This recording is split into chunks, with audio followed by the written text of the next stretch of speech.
here we are today. It is June 30th, and I am Laura Stoner, and I'm in Richmond, Virginia.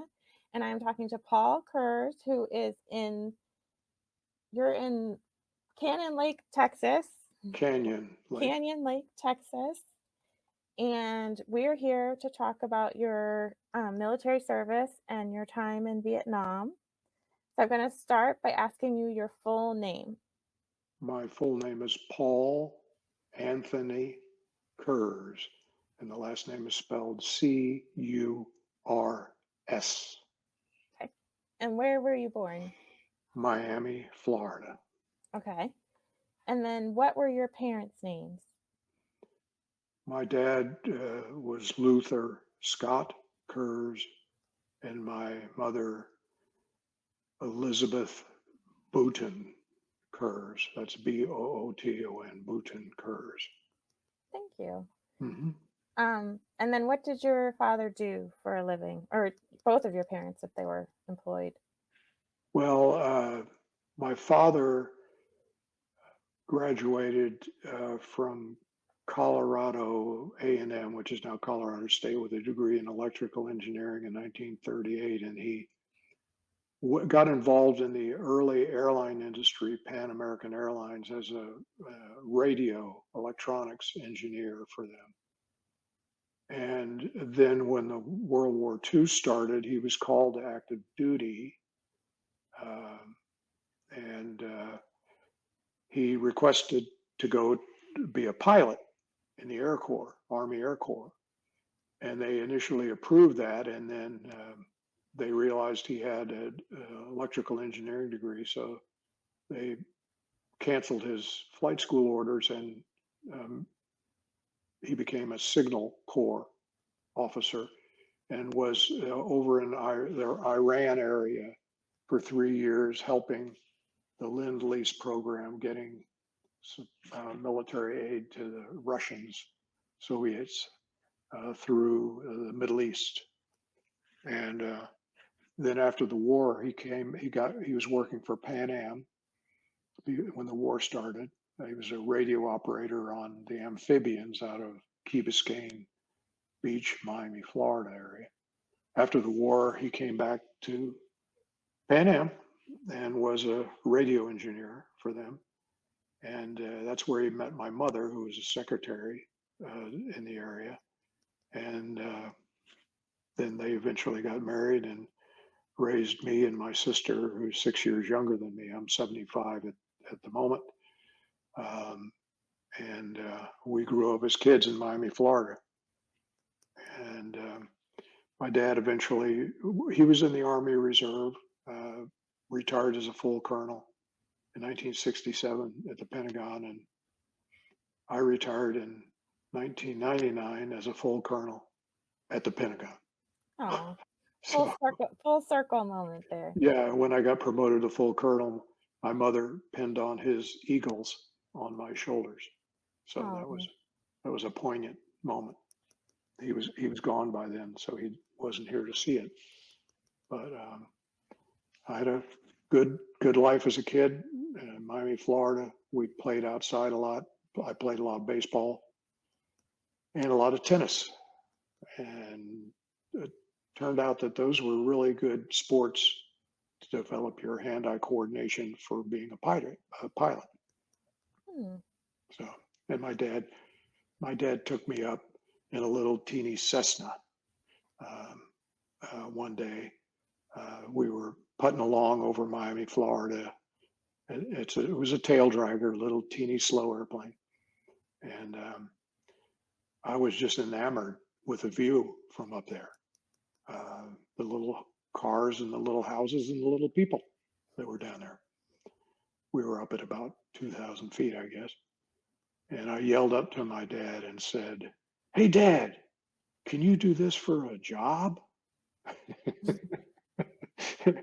And he said, "Sure, son, you sure can." Right then and there at age 9, I said, "I'm going to be a pilot." So I still am. So, how long did your family stay in Florida? We stayed in Miami until I was 12. Then he got a job with Collins Radio out of Cedar Rapids, Iowa. We stayed out there for a few years, and then he moved to the Collins Radio headquarters or their office in Washington, D.C., and we lived in Northern Virginia. That's where the Virginia connection came in for me. So I graduated from high school from Fairfax High, um, and in '65, and I applied to UVA, Virginia Tech, and VMI. Got accepted at all three, and then I had to make a decision on where I wanted to go. And since I wanted to be a Marine fighter pilot, I thought I better go where they're going to hold my nose to the grindstone and make me work hard. And VMI certainly did that. How are And you feeling about, because Vietnam, the American involvement in Vietnam is, kind of starting mhm. when you're entering school. Is it on your Yes, is it on your mind, or are you kind of like, "That might be over by the time I get out?" Um yes, it was on my mind, but never thought I'd end up there. I knew that I wanted to if I went Marine Air, I enlisted in the Marine Corps Reserve in '67 as a private in the reserves, and I was going to go to Naval Flight School actually in Pensacola. And I knew that if I did that, I'd end up in Vietnam, but I thought it might be over in 2 or 3 years, and by then I'd be graduated. how did the So, general, like, I know you can't speak for everyone, but the mood of the school, I know that if you're going to VMI, you're definitely a person that wants to serve, but mhm. I imagine it's kind of different going to VMI during a time when it's an actual reality, as opposed to like a theoretical threat. You're lying in wait for a theoretical threat to serve. Right, right. Well, it hung over VMI in the sense that many of the graduates, I graduated in '69, many of the graduates of '66, '67, 60, those two mainly, '68, we would hear where one of them might have been killed and lost, Mhm. killed in action. And then we'd have a little memorial at with the Corps cadets. So the reality of serving there and possibly losing your life was there. But the thing about VMI is there was no mandatory requirement to serve. Now you had to deal with the draft. If you got a draft number where they were going to take you in and make you go in the service, you're far better off doing something you want to do and volunteering to serve and having some control versus just ending up in the maybe the infantry if you want to be on the ground when you want to be a pilot. So as my years at VMI successfully went along, I ended up leaving the Marine Corps Reserve and joined the Air Force um, ROTC program to become an Air Force pilot. And eventually I got to Air Force Flight School, and in my book Off Winchester, I described some of the vagaries of how that happened, which are kind of interesting. But I'm not going to, bore you with them at this point, but they're, No, interesting. And no, but we yeah, and then what's interesting, Laura, is that when I went to pilot training, I could have easily avoided Vietnam. Um, we had 45 graduates in my class, maybe, let's see, 6 assignments where you would be exposed to combat in Vietnam. And I was high enough in my class that I could have picked something that avoided Vietnam altogether. mm, And I almost did that, but I felt duty bound to serve. They put me through flight school, which was hundreds of thousands of dollars of free flight training, which set me up for my later commercial career. And I thought I should serve. I thought I didn't know any better. I thought what we were doing there was had a purpose and a plan and was noble. And so out of pilot training, I volunteered. I walked in a room, they let us pick our assignments, and there were a lot of assignments on the board still. And I looked at the list and I said, Colonel, I'll take that cargo airplane, that C-140. No, I'll take that O2 to Vietnam, which was this thing, the little Uh-huh. Ford air control airplane. And the colonel looked at me and said, Lieutenant, are you sure? Because he knew I was volunteering to be a FAC Ford air controller. I said, yes, sir, I'm sure. So my family wasn't too happy. Yeah, what did your mom and your dad have to say about you? Well, I was married uh, when I left for Vietnam, and my wife was not, you can't blame her. She was not very happy at all. She was her father was an Air Force officer, so she understood the service, and um, she was very supportive, but would rather have not had me go over there. And my parents were the same way. I'm sure they worried, but all my wife and parents probably worried about me every day in some way, you because they didn't. I had a dangerous job, and then when I got over there, I volunteered to do something that was even more dangerous. Not because I was trying to be some kind of hero or something. I just, you know, I thought it was the right thing to do. They asked me to volunteer, and I volunteered to fly for the Green Beret recon teams. And they had a very dangerous job. Um, every one of them got wounded at one point in time or another, sometimes multiple times. And I mentioned they had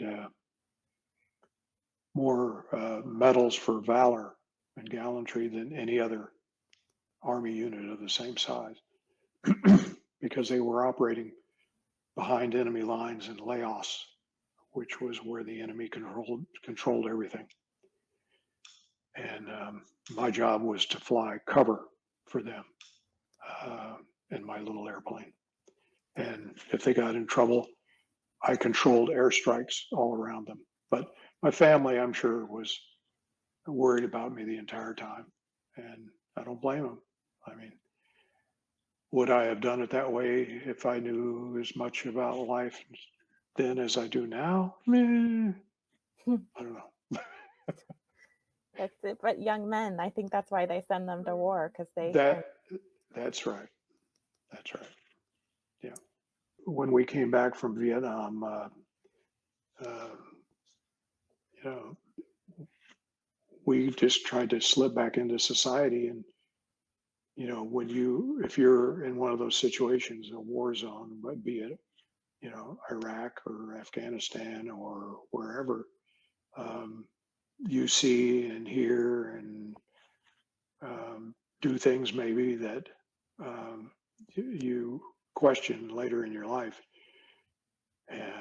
One thing about that experience is you can get through just about any challenge because you've been challenged quite a bit by your experience. I was there a year in Vietnam. I flew 242 combat sorties where I went up and did something, ran airstrikes, looked for the enemy to try to find them, and then came back and landed. And the good news is I took off 242 times and I landed 242 times. um, and but I came back and I was a T-38 Talon instructor pilot, which is a kind of a fighter trainer jet. They still use it. And and then I went to LSU to be an ROTC instructor for 3 years. I chose that, and then I was going to return to the cockpit to fly fighters in Europe, and I was offered a job with by Texaco, the oil company out of New York, flying their executives all over the world. And I joined the New York Air National Guard as the O2 in the O2 as a this time they made me an instructor pilot and a flight examiner. And so I did that for a while. Then I joined People Express Airlines in 1983, and I went to the Pennsylvania Guard and flew a little fighter called the A-37. Um, and I finally retired at the Pentagon. I did 12 years at the Pentagon, retired in 99, but I stayed for a full career and was glad I did. I enjoyed the military. I enjoyed the camaraderie. I enjoyed the honorable nature of the organization.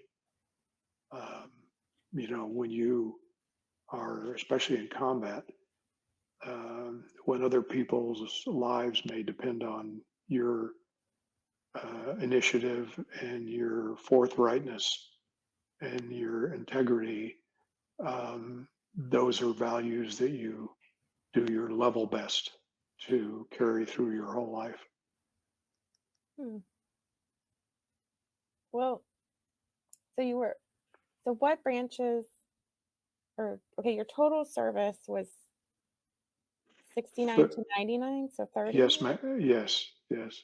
And then branches of service, did they consider you always Air Force along all of that, or did you go to different branches? Yeah, it was basically Air Force as far as everything with the Veterans Administration and everything. I'm just, Air Force. Okay. I was an active, I was they made me a regular officer in the Air Force. Then I was in the New York Air National Guard, and then I was in the Pennsylvania Air National Guard. Then I was in the Air Force Reserve. So um, I I was like a full-time Air Force guy, then a part-time Air Force guy. I was an Air Guard pilot, which is part-time, and I just kept serving. And frankly, living up in New Jersey as a pilot for Texaco, um, it was very expensive in the New York area, surprisingly so. So I actually needed to have the part-time income from being an Air Guard pilot to pay my bills. Hmm. But and then when I got to 20 years, I thought, I could retire now, but I think I'll keep going 1 year at a time. And then Mm. at 30, they basically said I had to retire. You But um, would you say what percentage of commercial pilots started in the military? Do you have any idea about that? yes, yes. Well, back when in the 60s, when I was going through VMI, I was there from 1965 to 69. The most of the airline pilots were former military. I'd say about 80%, Okay. because there were a lot of military pilots that were available to fly in civilian careers that wanted to be no longer in the military. Navy pilots, Marine pilots, and the airline liked the training that military pilots got, and then after the Vietnam War, there were a lot of pilots getting out of the military, and the airlines were not hiring right then. So a lot of the pilots, like a friend of mine, uh, he instead of trying to get an airline job, he became a CPA and had his own CPA Hmm. business. Yeah. And then he still flies little airplanes, uh, but at the present time, the number of pilots that are military is probably down to 50% because the military just hasn't been turning them out. Mhm. Haven't been, has not had the training, the need for a big group of pilots like they did during the Vietnam War. Yeah, and the air part of the component of Vietnam was just so intense, I bet there was Y- just a glut of people getting out of the military at that time that had the training. Yes, yes, that's true. That's true. Um, by the way, if I may insert over my right shoulder, there's a diploma on the wall. Can you read the bottom line? What does it say? Virginia Military Institute. Yeah, that's it. That's a That's little your advertisement. That's my diploma. okay. A very nice looking diploma. Yeah, they made them real big too. I mean, huge, huge. I mean, that thing is huge. But anyway, I thought Um, I'd put in a little plug for the Institute. for sure.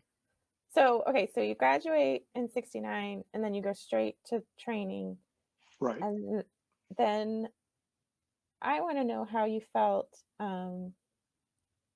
going over to Vietnam and then how, like, your first feelings of arriving. What were your impressions of the country, what you saw? Sure. Sure. That's an excellent question group right there that you just went through. Uh, before when I finished pilot training, I went to Air Force Survival School in Washington State near Spokane, where we went through a mock prisoner of war experience, Oh, where they put us in little cells that didn't feed us, gave us salty water. This went on for 2 or 3 days. They wouldn't let us sleep, bang on the door, and then they interrogated you. And the whole idea was to give you some experience of being a prisoner of war should that happen to you, so you could better handle it. is, Um, is this training in reaction to pilots being captured over, like the uh, uh, yes, or it's all crew members, pilots, navigators, weapon system operators, enlisted um, crew chiefs that are on board, load masters, anybody that's a crew member on a military airplane in the Air Force. And the Navy does this, and the Marines do it, and the Army does it too. They send you to a survival school situation. Mhm. So you're better prepared if and when you get captured, if that happens to you. Um, after that experience, the mock POW experience, I decided if I ever got shot down, bailed out of my O2 and landed on the ground in my parachute, that I was just going to shoot it out with the enemy. But I probably just would have gone, okay, you got me. Uh, but a lot of the pilots over layoffs where I volunteered to fly, um, those that were shot down were never seen again. Mm. So, but then on the way to Vietnam, we stopped in the Philippines to go through jungle survival school and uh, learned how to feed ourselves using berries and roots and stuff out of the jungle, and how to hide from the enemy.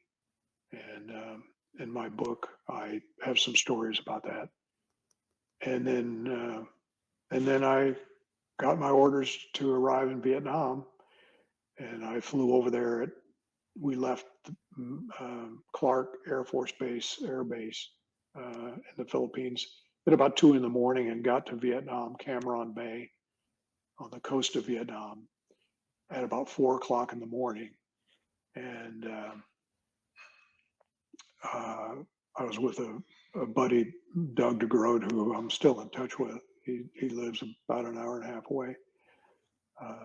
But I thought I was going to get off the airplane, Laura, and it was going to be artillery in the background and bombs bursting, and and it was no, it was 4 o'clock in the morning. Mhm. Everybody's asleep, quiet as a church on Monday, and you know, I walked in the building to in process.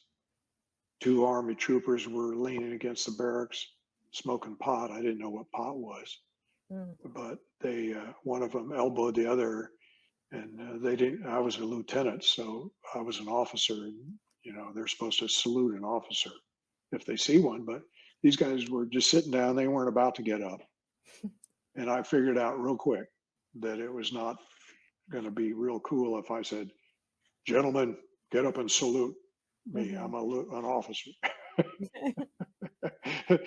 I knew not enough just to let go of it. But as I walked by, one of them elbowed the other and said in a real thick Southern accent, he said this: "Look, man, another second lieutenant." Like, second lieutenants were a dime a dozen, Mhm. which they were. But then I started getting trained, to fly as a forward air controller. Got a in-country checkout and ran some airstrikes, and kind of went from there. Uh, the thing about the airstrikes over there, because they were bombing jungle, and you couldn't, in a fighter that's going 500 knots, and you're diving at the ground from 20,000 feet, you can't see a target, especially if it's under trees. But that's why they had something called a FAC, acronym FAC, that stood for Forward Air Controller. I was forward of the peaceful areas. I was in the air, and I was there to control the airstrike. I would mark the target with a smoke rocket, a white smoke rocket that would come up through the green jungle. And my job was to see the fighters and clear them into the target. And if when I was ready to do that, I'd say, "You're cleared hot," which means you're cleared to come in and drop whatever I told you to drop: bombs, napalm, strafe, that sort of thing. And then when they were finished, they would pull off the target and say they were off Winchester, which meant they were out of And weapons. mhm. That's why I chose that name for my book, Off Winchester, because it's my memoir. And at the end of it, I'm out of stories. So I'm off Winchester from my career.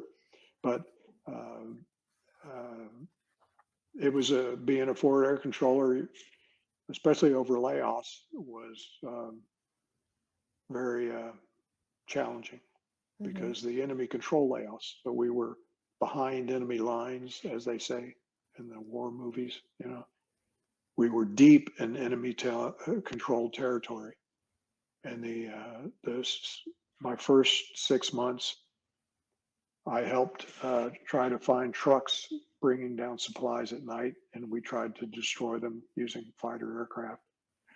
So they were all night missions.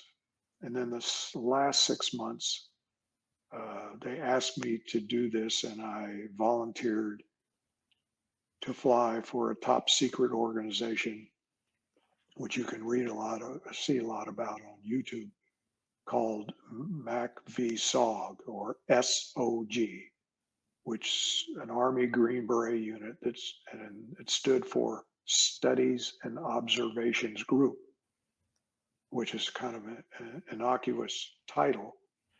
They didn't really study anything or observe anything other than to be 50 feet away from the enemy and the enemy not know they were there. And sometimes they got in a pitched battle with them.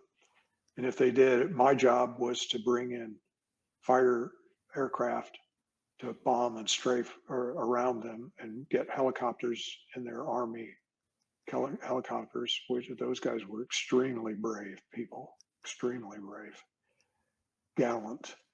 Um, and myself and the U.S. Air Force fighters and the Army choppers, we tried to get those guys out of the jungle. Usually there was only 7 or 8 of them down there. sometimes surrounded by 100 of the enemy. Mm. Yeah. If you So want to, yes, ma'am, go ahead. were you based out of the same base for those 2 six-month assignments, or did you Yeah. switch? Good question. Good question. I was in the highlands of Vietnam, and I was at a place called Pleiku. That's spelled Pleiku, Pleiku. And I was not that far from the Cambodian border. And we would fly about 40 minutes to the northwest to be in Laos and over the Ho Chi Minh Trail, their supply line that came down from North Vietnam into South Vietnam. And um, so at night, I flew night missions. I'd take off at about midnight and fly out to Laos, and I'd get back at about 3 or 3:30 in the morning. And then the next night, I'd do the same thing. And I did that for 5 months, 6 months, and then I switched to flying in the daytime and out of a place called Kontum, Kontum, which is about a 30-minute flight north of Pleiku. Mhm. Um, and at Kontum was the Army SOG, SOG, Studies and Observation Group, uh, their fort where they lived. And they protected it with machine gun bunkers and mortar pits. And they'd be occasionally attacked by the VC, Viet Cong, or North Vietnamese. Um, but I would fly up there, land my airplane on the little runway at Kontum, and then get briefed, pick up an Army Green Beret rider. He was called a rider, Rider, because he was riding along with me. And we sat shoulder to shoulder. He'd be on my right shoulder here, where, I mean, and we would talk to each other. And if the team was, sometimes we would help put the team in the jungle, and we had to be ready for them fighting for their lives within 10 or 15 minutes in some cases. And sometimes they'd stay on the ground for a couple of days, you know, Mhm. just, but as the war went on, it seemed like the enemy knew when those guys were coming. Maybe there was somebody in the organization that, a mole or something that it was telling them. But Were they working? Because it was a mixed force with South Vietnamese soldiers too? no, well, good question. Good question. Um, the Green Beret teams, the recon teams, uh, consisted of 3 Americans. You had a 1-3 that was a radio operator, or a 1-2 that was a radio operator, a 1-1 which was the assistant commander, and then a 1-0 who was in charge of the team. And then there were also uh, usually 4 or 5 negritos. Those were indigenous people that were trained to be soldiers, mercenaries, if you will, to work with the Green Berets. So there was a total of, 7 or 8 guys they were put in by 2 helicopters, 4 on each helicopter, and dropped off in the jungle somewhere. And Army Cobra gunships would, armed helicopters would fly around them to protect them as they were going in. And then I was above them to work airstrikes if necessary, if they got in deep trouble. If they got in deep trouble, they would declare a prairie fire. And they would whisper to you on the radio unless they were in a fight, and then they would talk in a normal tone of voice, and you could hear them shooting in the background. And I put a lot of stories about this in my, um, you Mm. know, off Winchester. Yeah, it, you know, Mhm. I'm not pushing it, but it's on Amazon for whatever. Uh, uh, who knows when somebody watches this in 50 years, it probably won't be on Amazon. It could be in Google Books, you know? Yeah, yeah, yeah. Well, yeah, I had it on Apple Books for a while, and I've sold about 120 of them over 2 years, and a lot of people have made nice donations to Folds of Honor for the scholarship fund, for the children of deceased service people, You give and all the proceeds of your book to that. all the proceeds goes to them. Yep, sure does. And uh, again, I wrote it mainly for posterity because they're talking about airplanes not having pilots in the future. Yeah. Human pilots, just AI. Um, so I figure maybe 100 years from now, Laura, somebody's going to go, "Hey, Huh. didn't didn't we have a guy, a grandpa, great great grandpa named Paul Kurz? He was a pilot. What the heck is a pilot? You know?" Uh-huh. And they'll say, "Yeah, yeah, he wrote this book." So they can read what I did. They can figure out what it was. They can read about the war.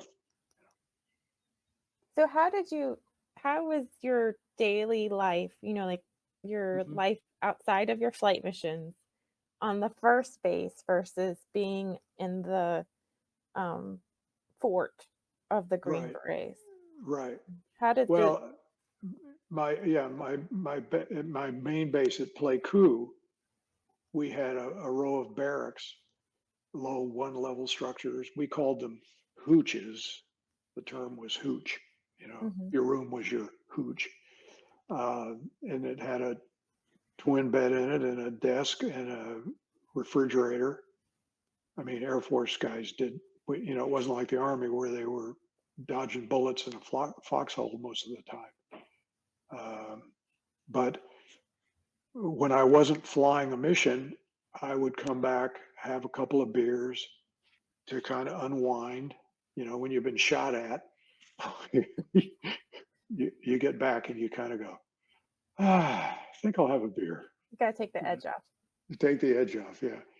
And then I try to sleep as long as I could because I figured if there's 24 hours in the day and I can sleep 12 of them, then my 1 year tour is only 6 months. uh, but So it sounds like and you had then a lot of creature comforts at the hooch. yeah, it was good enough. It was, we didn't have air conditioning, but we were in the highlands. The airport was at about 2,500 feet above sea level, so it was cool. Although in the summer, in the heat of summer, it was very, very hot and very, very humid, just like the rest of Vietnam. But in the late fall and early winter and early spring, it was cool, downright cool. Um, So what time of year and did you arrive in Vietnam? I arrived in December, Okay. and I left the States on, I think it was like December 21st or something like that of uh, 70, and got to the Philippines, went through jungle survival school, and then got into Vietnam on December 31st of 1970. And then I was there until December 12th of 71. So 11 and a half months, you know. Mhm. I call it a 1 year tour, but that Did was, they but they're drawing down troops at this point, right? So yes, yes, yes, yes, they were.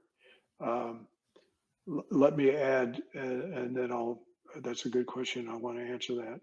Uh, what I did when I wasn't flying was we made a handball court out of an old French uh, cattle pen, um, and we would play handball. I don't know if you're familiar with that game, but it's we called it combat handball because we were very aggressive with each other. You wear a little glove and you have a little black ball and you're running around slapping it like playing tennis, except you don't have a racket. uh-huh. And then we had a gym with weights, and I'd go lift weights. And then we had a football team, so I volunteered to be the football coach. It was just touch, two Mhm. hand touch, flag football. And I would read, I'd read and that kind of stuff. How did you Uh, read like what you brought with you or how did you get things to read? well, what I did was when you're a young officer, there's something called Squadron Officers School, which is an academic course you're expected to complete. And I kind of worked on that. It was made up of like 5 parts, and they mail you the books, the pamphlets, and all that. And I'd study them, and then I'd take tests, and to get that completed on my record.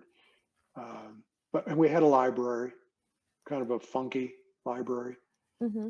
but it was kind of interesting. Was there, and just for my own personal interest, was there a person that was actually their job was to be the librarian of the library, or? Yes, yeah. I don't know if it was a member of the Air Force or a civilian employee. I frankly don't remember. Hmm. Uh, but I'd go over there and read and check out a book and you know that kind of stuff. Sometimes there was a fellow named uh, Colonel Mike Rowe, who was a POW, prisoner of war, early in the war, and he wrote a book about it. And they had that book in the library. So Hmm. there I am out flying, subject to being a prisoner of war every day, reading about the guy that really was. Yeah. And, that it's an education what he went through. You know, Yeah. uh, but when they started the drawdown about the time I got there, Uh-huh. and you would ask about that, but um, you could tell that there was a drawdown going on. A lot of the Army main battle units were being withdrawn. Uh, and like the area, I flew near the tri-border area where South Vietnam, Laos, and Cambodia came together. And earlier in the war, 66, 67, 68, even 69, there were a lot of really rough battles there. Um, and of main Army units, 25th Infantry and stuff like that. But they had been withdrawn by then, and the war was being turned over to the South Vietnamese Army. But the Green Berets were still doing their recon thing. So um, I became very informal friends with a Vietnamese fighter pilot. Hmm. He flew A-1 fighters. He had been there. He'd been flying in the war for 5 or 6 years. He was going to either, uh, you know, I don't know if he survived the war because those guys flew until they were basically shot down and killed. Mm. Um, it was their country, and we were there helping them, but we were there for a year, and then they let us go home. Some guys extended, but I figured if I extended, I would not be welcomed home. Mm. Hmm. One year was enough. I had been in Vietnam about 5 minutes, Laura, at 4 o'clock in the morning. And after the young trooper said, "Hey, look, man, another second lieutenant," I walked took in process, and I thought to myself, "Huh, maybe volunteering for this wasn't such a good idea." But the Army recon teams, they were going and still doing their thing. And I thought, what can I do? I don't want to go blow up trucks. I don't think we're stopping them, you know. Uh, but the Army Green Berets need help. They need an Air Force pilot that's willing to try to keep them in one piece if they get in trouble, if they get surrounded by the enemy in the jungle. So I volunteered. I'm not trying to sound melodramatic or heroic or something. I just decided it was what I should do. Hmm. So they asked me to volunteer. You had to be a volunteer. It was a top secret organization. I didn't even know anything about them. And I couldn't talk about it for 25 years. Mm. And, but those guys were man, talk about brave people. Gallant. You know, the word gallant is brave, but gallant is a little, maybe half a step above. Hmm. But those guys, they were, um, I still am in touch with them. I'm a member of something called the Special Operations Association, which is Green Berets and helicopter pilots and Air Force FACs and Navy SEALs. I was considered an air commando, as Mm. a Mhm. forward air controller. So, uh, but they nominated me to their Special Operations Association, and I joined, and um, I've been a life member for, I don't know, 30 years or something like that, and I'm still in touch with them. A couple of them um, I put in my book. They put me in their books, Mhm. and um, but it was an honor. It was an honor to fly for them, and I do it all over again if need be. In my book, I wrote as an old gray-haired forward air controller. If I was out today in my O2 and they were down there as gray-haired Green Berets and they got in trouble and needed help, I'd help them. Mm. So what but tell me about fort life. Uh, How did it th- differ? well, at the Army fort, it was at Pleiku Air Base. It was a bigger base, and you didn't feel really threatened there. Although the enemy would fire in mortars and rockets, and usually in the middle of the night, Mhm. you'd wake up at 2 o'clock in the morning and with explosions going on outside your barracks. Um, but we had a officers club where we could go get food and beverages, and we had a bit of entertainment in that library I told you about and all that. The Army fort was it was a fort. It had barbed wire all around it, machine gun nests, mortar pits all over. Um, the enemy sometimes would fire, snipers would try to shoot the Green Berets, you know, and so it was more hazardous, shall we say. Mhm. Um, and as a matter of fact, a fellow that I'm still in touch with, a good friend, John Plaster, he's written several books. One is just called SOG, S-O-G. Another is called Secret Commandos. Well, John was a 3-tour Green Beret SOG recon team man, and Mm. he flew next to me on many missions, and I flew about 115 missions for those guys, and he was next to me on many of them. And he went home after his third year there. I'm not gonna believe what I'm about to tell you. He went home, and the next day, the enemy fired a 122 millimeter rocket, and it landed in his old bed. Oh. Yeah, and blew up and wounded the other two guys in his room. But he would have been killed instantly had he been in that bed, and he had left the day before. Does he ever play the lottery?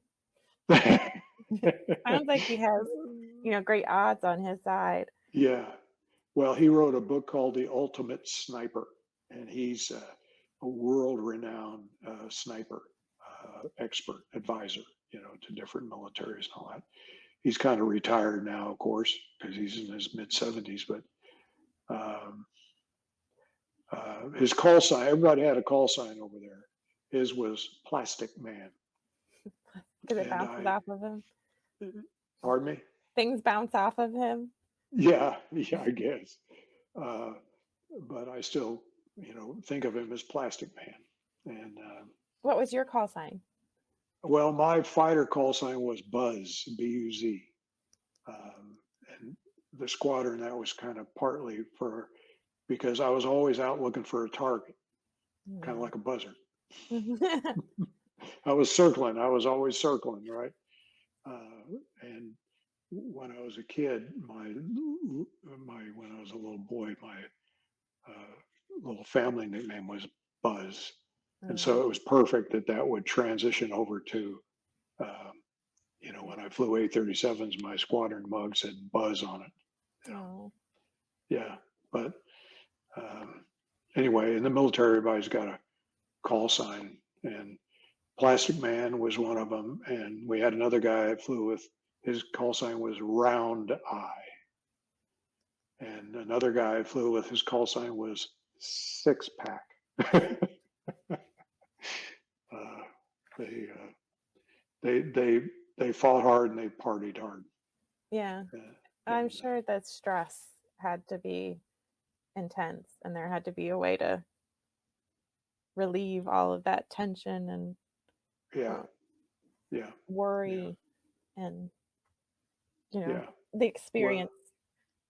yeah. Well, the best job I've told people this over the years. The best job I've had some interesting jobs. You know, I flew all over the world, Europe, Africa. Flew for a sheikh, major oil company. They've been to China. Took the first company airplane into then Red China in Mhm. Beijing, um, and I was an airline check airman, and we I was with an airline that merged with another one, and we went through a difficult merger situation. I put all this stuff in my book and my stories. They're just short stories. I didn't write long chapters, just Mhm. stories. Um, but the best job I ever had was a forward air controller for song. Hmm. Best job, most rewarding, most exhilarating. It was an honor to fly for those guys. So did you get Honor. Yes, ma'am. I'm sorry. Did you get injured while you were serving, and was it while you were in the SOG unit? SOG mission, flying the SOG mission. No, I was never hit. My airplane was never hit. I was never shot down. Wow. We had a couple of facts that they got shot down twice. And we had guys that got shot down. Two of my friends shot down and killed. They were missing in action. One fellow they found about 4 or 5 days after he went down, and he had been shot down by a 51 caliber machine gun. And he was a great guy. I talk about him in my book to honor him. Mhm. And What another was was his a what was what was it? His name was John Ridlevich, Air Force Academy, class of 1969. Great guy. Mhm. Great guy. You can go on the internet and type in John Ridlevich, and something will come up about John. And he was a really good pilot, really tenacious, excellent flyer. And uh, he took the OV-10 to Vietnam, and I took the O2 to Vietnam. And they came close to me. I saw tracers come real close to me, and I'm just thankful that I'm still here talking to you. Well, why don't you show me you have a model that you had made of your plane? Because Yes. I think it's hard for people to understand that, you're doing, like, a lot of gliding kind of, right?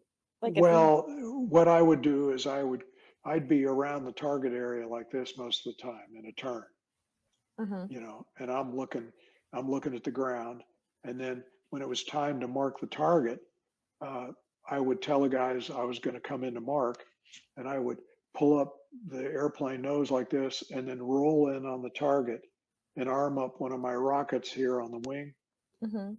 and then as I came down towards the ground, I'd shoot the rocket, and from the I had a helmet on, which muffled the noise a little bit, but the sound of the rocket going off was kind of like, you know, Mhm. and uh, and then when the rocket hit the ground, it would put out a white puff of smoke, and then I would tell the fighters where to drop their bombs and the ordnance based on the white smoke. If I hit the target with my white smoke, I would tell the fighters to quote unquote hit my smoke. In other Mm. words, put the smoke out with a bomb. And then after I shot the rocket, I'd pull back up, and then Mhm. get into an orbit around them again. And when I was flying for the Green Berets, Plastic Man would be in the right seat, right Mhm. here next to me. I'm over here on this side, and I'm flying around the target area, and he's talking to the guys on Fox Mike radio, the team on the ground. And we're not very high off the ground. Basically within range of small arms fire. Uh, but the enemy, one thing about the enemy that I maintain is uh, this job of being a forward air controller, and this airplane's a Cessna 02A. Mhm. Uh, the uh, the enemy referred to those of us that were forward air controllers, and I don't say this to try to sound cool. It's it's what they did. The enemy referred to us as the bringers of death, Mm. because if they knew if we saw them, I could roll in, mark their position, and have fighters drop ordnance on them. And we had napalm, which is a terrible weapon, you know, Mhm. jelly gasoline. And I don't know if you've ever seen an old war movie where there's dropping napalm, but the canister hits the ground and it just makes a splash of gasoline that ignites and burns everything for 100 yards. Mm. Not not cool, not No. cool. But And your plane, how is it? You have the smoke rockets, but do you yeah, have any other a way to defend yourself no, on no. no. Now I was out over the trail one day, and I was going down the trail like this, and I was taking pictures with a handheld Autowine Pentax camera on infinity focus uh, and infinity zoom, looking for bunkers. And we would fly like this, called jinking, to Mhm. be a hard target for the enemy. Because if we just flew straight and level like this, they'd lead us with their fire. They'd start shooting right here, and we just fly right into it. But Mhm. we would go like this. We would jink the whole Mhm. time. Well, I was flying along one day over the Ho Chi Minh Trail, kind of low. Probably shouldn't have been that low, but the plastic man was right next to me, and I heard the window open, and I heard his 45 going off, his 45 pistol, and I looked over, and he's leaning out the window with two hands on the gun like this, and he's going, and I said, "Plastic man, what what the blank are you doing, buddy?" And he says, "There's about 20 of them in the open down here. I'm just keeping their heads down until you can bring some fighters in here." Ah. And I said, "Would you do me a favor and put that gun away before they get mad at us and shoot us down?" So, true story, true Wow. story. Um, but then the jungle disappeared about 2 kilometers to our left front by a B-52 arc light strike, where they dropped about 100, 500-pound bombs, 3 bombers together. And I listened to what was called guard radio, and they were supposed to put a warning on guard if there was going to be a drop, but I never heard a warning. Plastic Man never heard a warning. But then the jungle kind of blew up off to our left front. And we realized later those guys that were on the ground, the 20 guys that he saw running along, Mhm. they were running to get in a bomb shelter because they knew the strike was coming. So we Oh. were lucky that day, because instead of shooting at us, they were more interested in getting in their Getting bunker. cover. Yeah, Mhm. yeah. Anyway, that's the O2. But this airplane was called, by the Cessna people, it was called the Sky Master.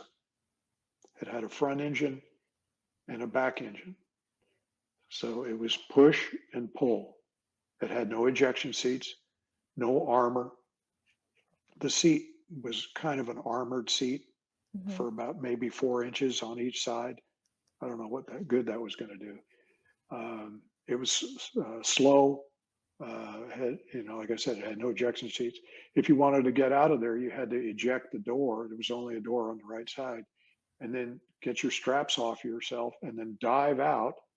And then you wore a parachute, so then you grab the D ring and pull it, and the parachute would open. But usually, you were so low that I know one guy that did that, and about the time his parachute opened, he hit the ground Oh, because you're low.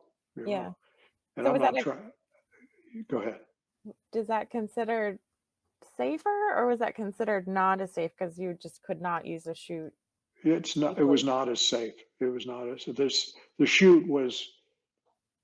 I guess it was to give us the thought that we could get out. Mhm. And, and some of our missions were we flew higher where we could have bailed out. You know, uh, when I flew for the Green Berets, I uh, we were supposed to come home at what was called bingo fuel, and that gave us about 45 minutes of fuel left. Mhm. Normally, we had about 3.5 hours of fuel on the airplane. But when we got to bingo, we were basically directed to come back to base. But when I flew for the Green Berets of SOG, SOG, sometimes they'd be in the fight of their life, and I'd be up there running airstrikes for them. I'm not trying to sound heroic, or I'm just telling you the way it was. Other guys did this too. If I got to bingo, I didn't come back. I stayed out over them Mhm. because if I had left, uh, you know, They'd be on their own. they'd be on their own and maybe not, know, As not protected. survivors. So uh, I I was experienced enough by then. I knew how much fuel I needed to get back to base and just get back to base, not Mhm. have a lot of extra. And I called that Paul's emergency fuel level. And so if I was out there running airstrikes and I'm going around like that and I get to bingo and I can't leave, I just stay. And Mhm. then when I get to emergency fuel, I head towards the base. And I was coming back one day with Round Eye in the right seat, and he had his hand on the emergency ejection handle, which was on the door on the right side, on the inside, of course. And I thought I might run out of gas. So I was thinking about putting it down in a rice paddy somewhere. And I was kind of looking around and trying to not alarm him, you know. Mhm. But he was way ahead of me. He was way more experienced, you know.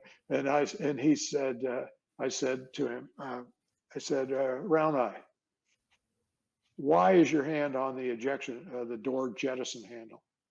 And he said, we're talking on interphone, like kind of like you and I are talking right now. This is kind of the equivalent of interphone in an airplane.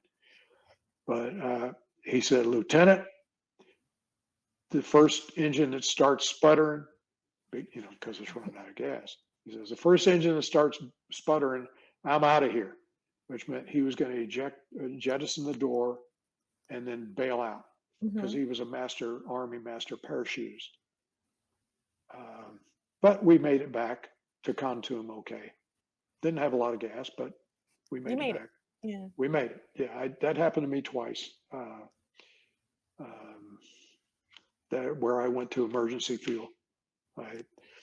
There was a um, Army parachute team of guys that jumped out of a C-130 at 15,000 feet in the middle of the night, and the weather was terrible. It was after a monsoon, and I was out flying cover for them. I knew they were down there somewhere under me, and but they would call me on the radio and they'd whisper and say a code word like "Bravo, Mike." That was all that they would say, "Bravo, Mike," and that meant they were okay. Mhm. And every day the codes would change, so I knew my codes for that day. And after about 2.5 hours, it was getting close to me being relieved by another. Uh, this was called Prayer Fire FAC when you worked Mhm. for SOG. Relieved by another Prayer Fire FAC. And the weather was bad. It was overcast and I couldn't see the ground most of the time. But they were down there somewhere and they could hear my engine. And all of a sudden, the guy calls me on Fox mic and he Mhm. wasn't whispering anymore. Mm. And my call sign was Mike 14. He said, Mike, I need air. I need air. I need fighters. I need fighters. You could hear the firing in the background. So he was under attack.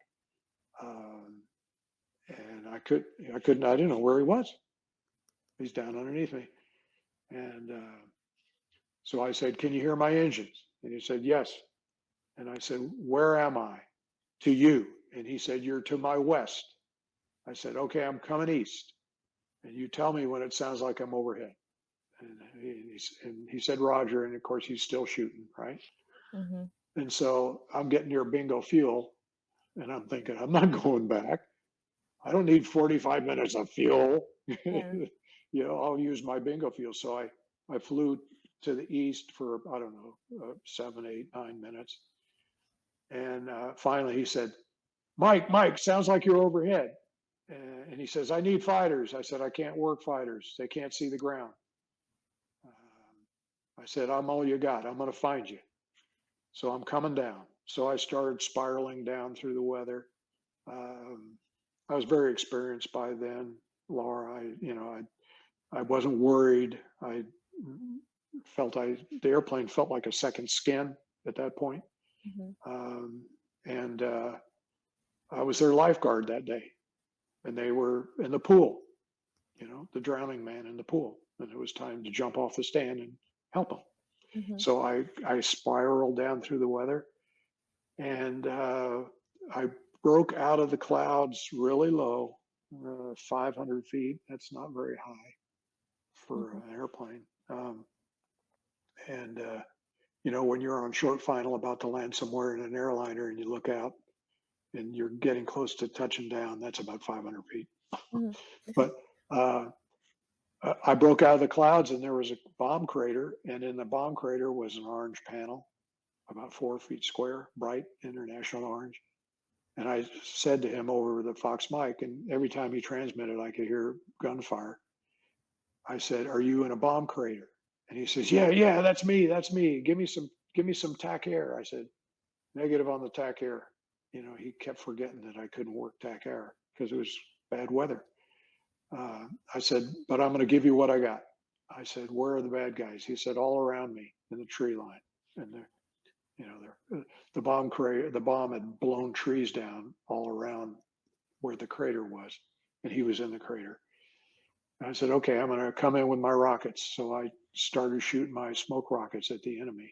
Um, it wasn't a high explosive rocket, but they didn't like them.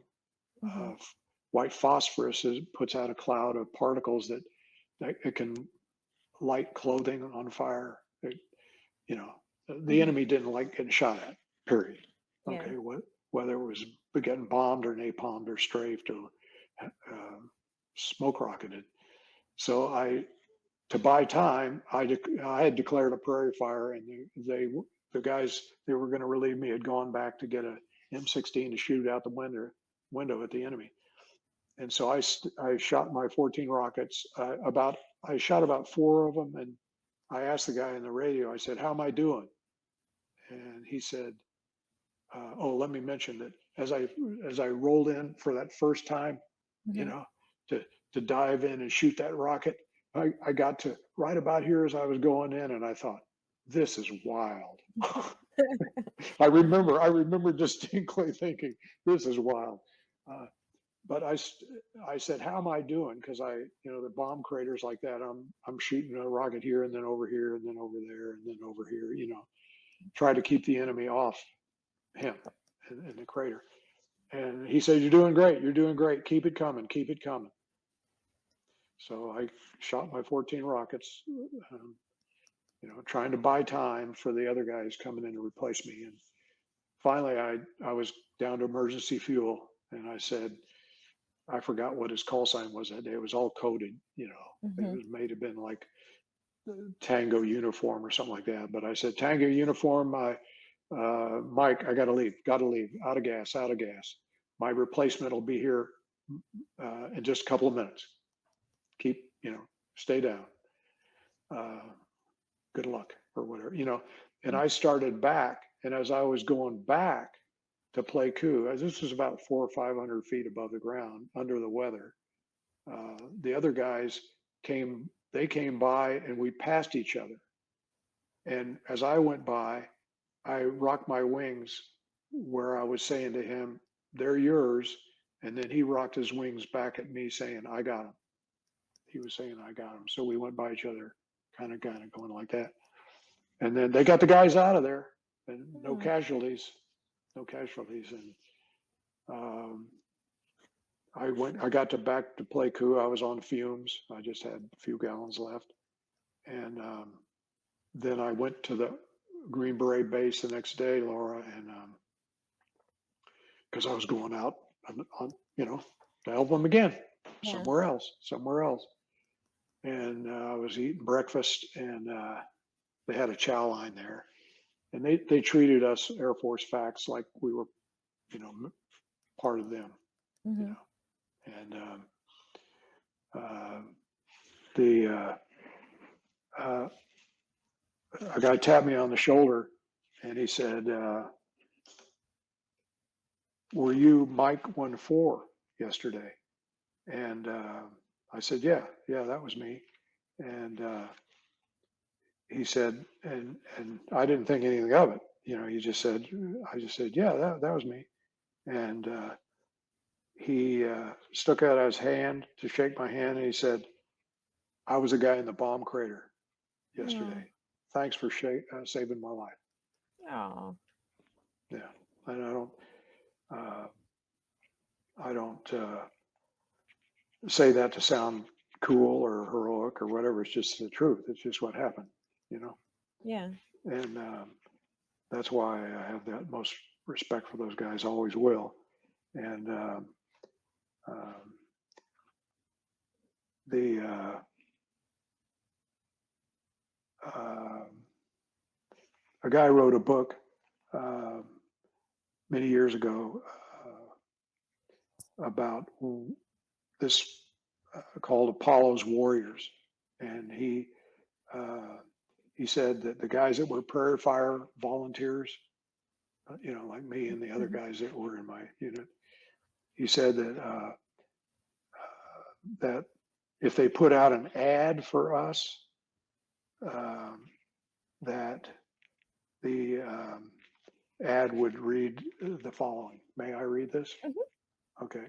And I quote, "Wanted, pilots looking for an exciting time, not a long time, must be willing to fly small, unprotected observation aircraft within range of enemy weapons, ranging in caliber from handheld pistols on up.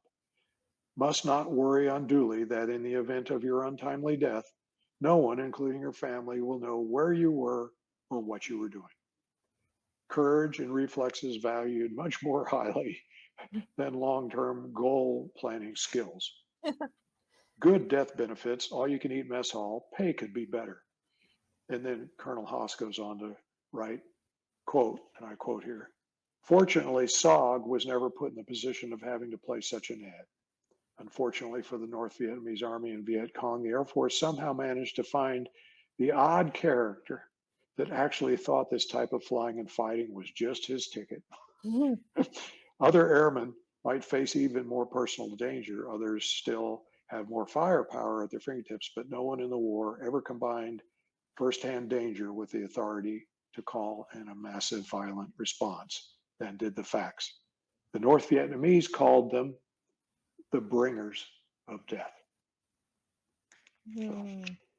um, and the Green Berets have written some really nice tributes to uh, that have been very, very. Um, the guys, Nick Brockhausen, um, wrote this, if I may, um, and I quote, "See, because they would be out overnight in the jungle in the dark, and they couldn't even see their hand in front of their face, Mhm. and the enemy would be all around them. And in the morning, or maybe at night, the enemy was going to attack them and try to wipe them out. They didn't take prisoners, the enemy; they just Mhm. killed them." And so at night they didn't sleep well at night because they were guarding against being attacked at any minute all through the night. And Nick wrote this. This is how he felt about forward air controllers, Mhm. the guys that worked for them. And there were different call signs, not just Covey. Mine was Covey and Mike, but there were a lot of Prairie Fire Facts over there. I was just one of many hundreds that did this sort of thing. Uh, but here's wrote what he wrote, and I quote, and this will be my last quote. Okay. There is nothing that gives you as much comfort after spending a terror-filled night in RON. RON means remain overnight. Hmm. After spending a terror-filled night in RON, than hearing Covey gun his engines upstairs to let you know Mama has come back to look over her chicks. Mm. These guys spend, here's what he said, these guys spend long hours in that bird cramped in a tiny cockpit with the tremendous responsibility of putting the right assets in the right place at the right time. Theirs is not a safe job either. They are right down on the deck. When there aren't any air assets on scene, Coveys have been known to come in and fire their marker rockets at the bad guys to try and keep them off your derriere. I'll use that, okay? He used the A word, but keep them off your, anyway. He went on to say, we have lost a good many who were shot down by ground fire or ran into a mountainside because they cut it too close, or the normal accident things that happen when you push men and machines to their limits. And then after a particularly hard fight in the jungle, this is the way Nick summed up what they did. It's one sentence, quote, and I quote, the very next day is the most glorious of your life because you are alive. Mm.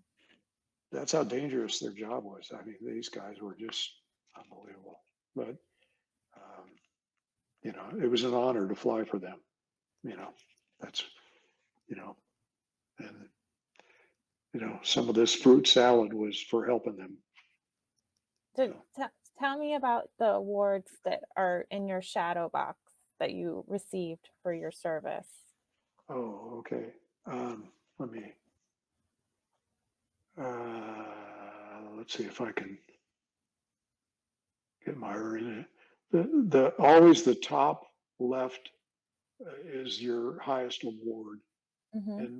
And that one right there is called the Silver Star. It's awarded for gallantry in action. And the Green Berets gave me that for saving that guy Okay. by using my rockets to, and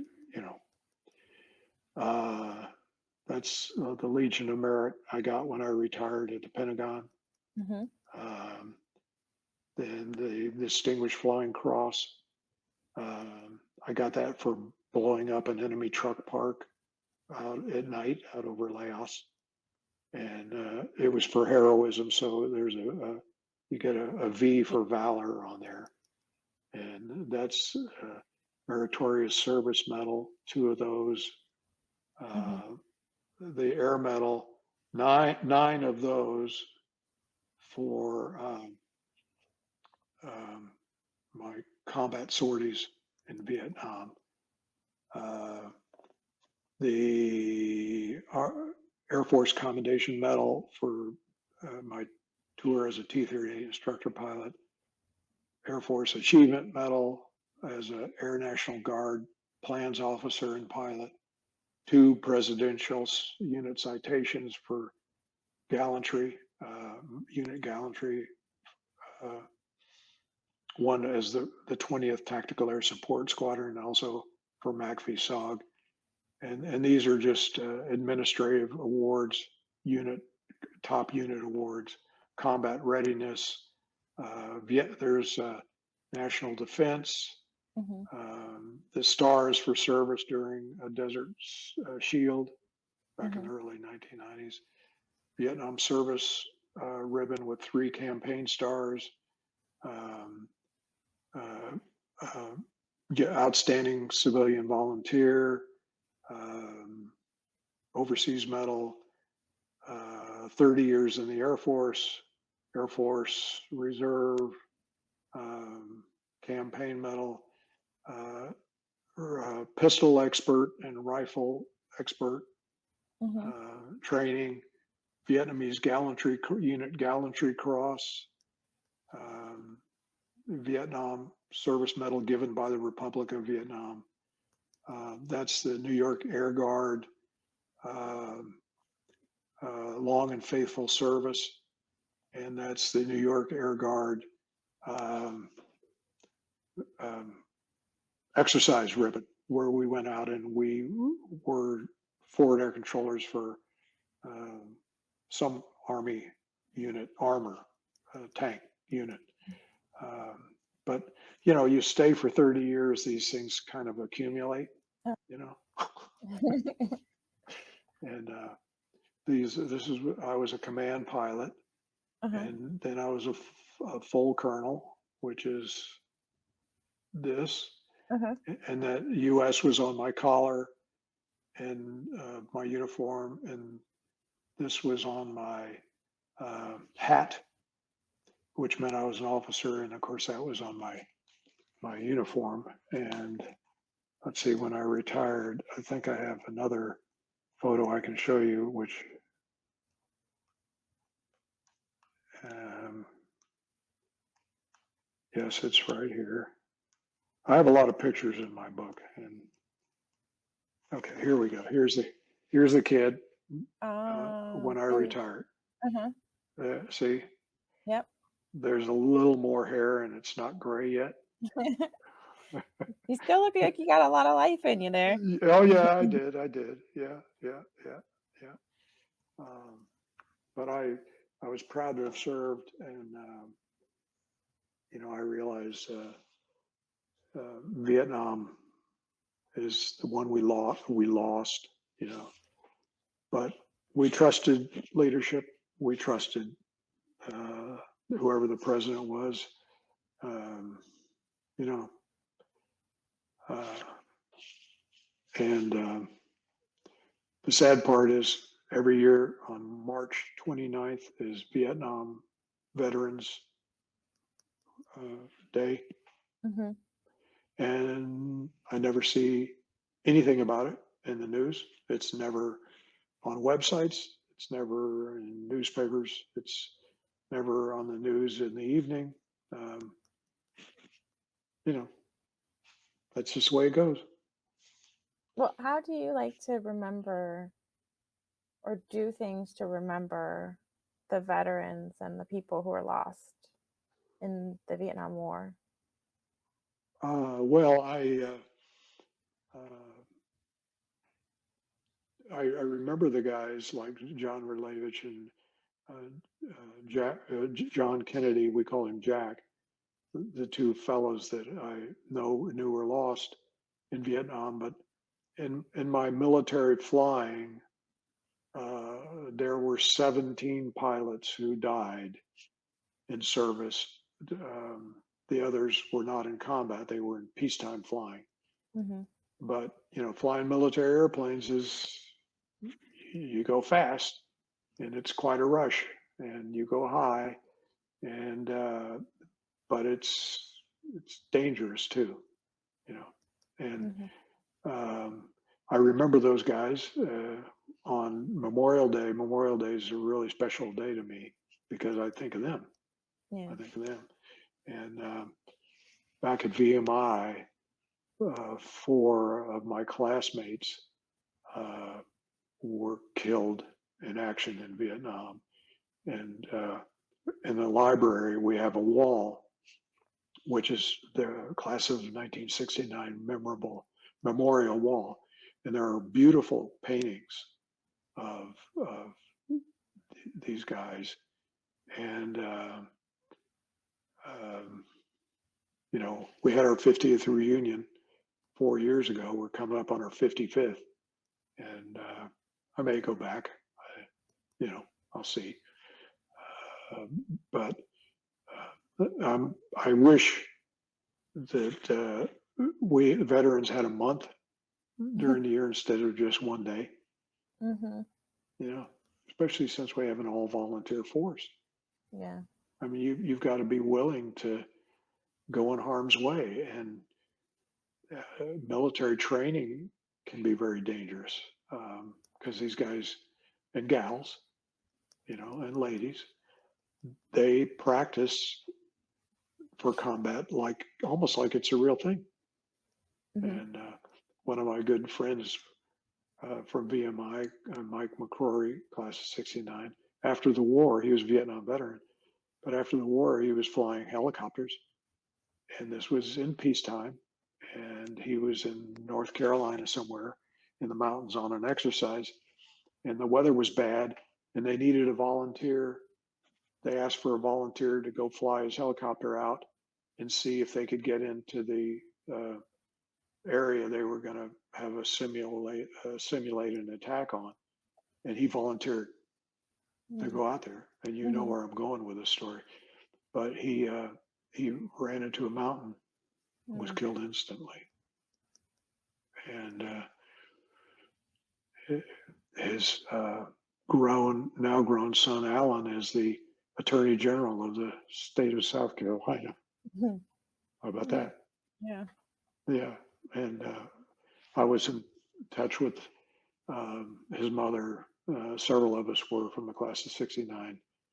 Uh, a good number of years back, maybe 15 years ago, and I haven't stayed in touch. But um, Mike always wanted to be an attorney, and now here his son is the Attorney General of South Carolina. Perfect, Mm. right? Yeah. Perfect.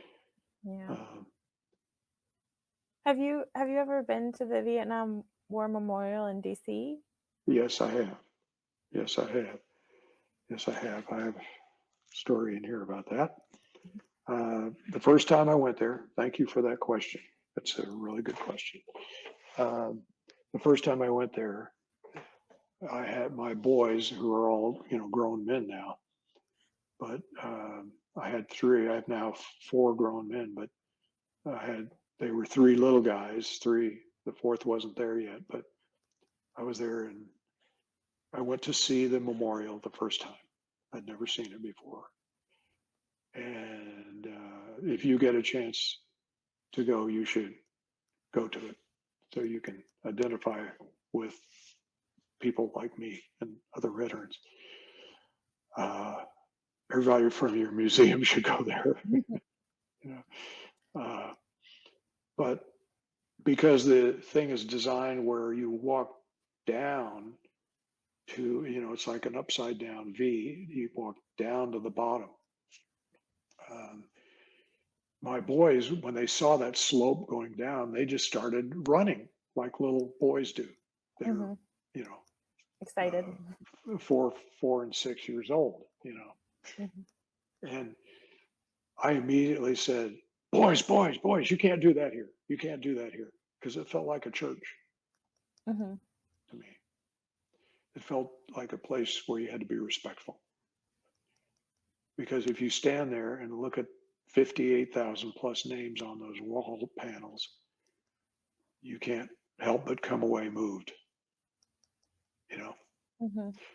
Um, but I walked down to where the two panels kind of come together, and there's a drain down there where the rainwater, would be directed away, right? But I walked there, and Laura, I stood there and I looked at the drain and I looked around at the names and I thought, well, I guess you could say it kind of all went down the drain. I mean, Yeah. that's just me, okay? Mhm. You know, but then later, I was in Washington D.C. I took an airline crew there. I was a captain, and it was for an overnight. And some of the flight attendants and the co-pilot said, "You were a Vietnam veteran, right?" I said, "Yeah." And they said, "Would you show us the wall?" I said, "Sure." So it was 5 or 6 blocks from the hotel downtown to the wall. So we walked there. And as we got there, they said, would you explain how you find somebody's name? And so I did. And again, the story is in my book, Mhm. but thank you for asking. I was walking along. I went down the kind of the north panel, then got to the bottom, and we started up on the south wall. And I was explaining, there's booklets up there that you can go and open the book and find the person's name, and it'll tell you the panel that the name is on. And then you can go find that panel, they're numbered, and then find that individual's name Mhm. and see his name or her name, because there's some women on there. So I was coming up the panel, and uh, I stopped, honest truth. I stopped, and the panel was off to my side, and I was talking to them, and I said, when you get to the panel you're looking for, and I pretended like this panel, then you start looking for their name. So I turned around and I pointed to a name. It was John Ridlevich. Mm. My classmate from pilot training. What are the odds of that? I didn't know his name was there. I just went to a panel uh, and pointed, and I pointed to John's name. You know, of course, I explained to my crew that how, whoa, this is getting to me here. They didn't understand it because they weren't Vietnam veterans. And then I went there, Laura, about 8 years later with a convention group, and there were a bunch of men that they wanted to go down and see the wall, and they said, "Would you go down there, show us where?" And I said, "Sure, sure, sure, I'll go with you." So we walked, I don't know how many blocks, and we got there to the south entrance, and I got to the south entrance, and they kept walking, and I stopped. I couldn't make myself go in there again. Mm. So they turned around and said, "Why are you stopping?" I said, I've been down there twice, guys.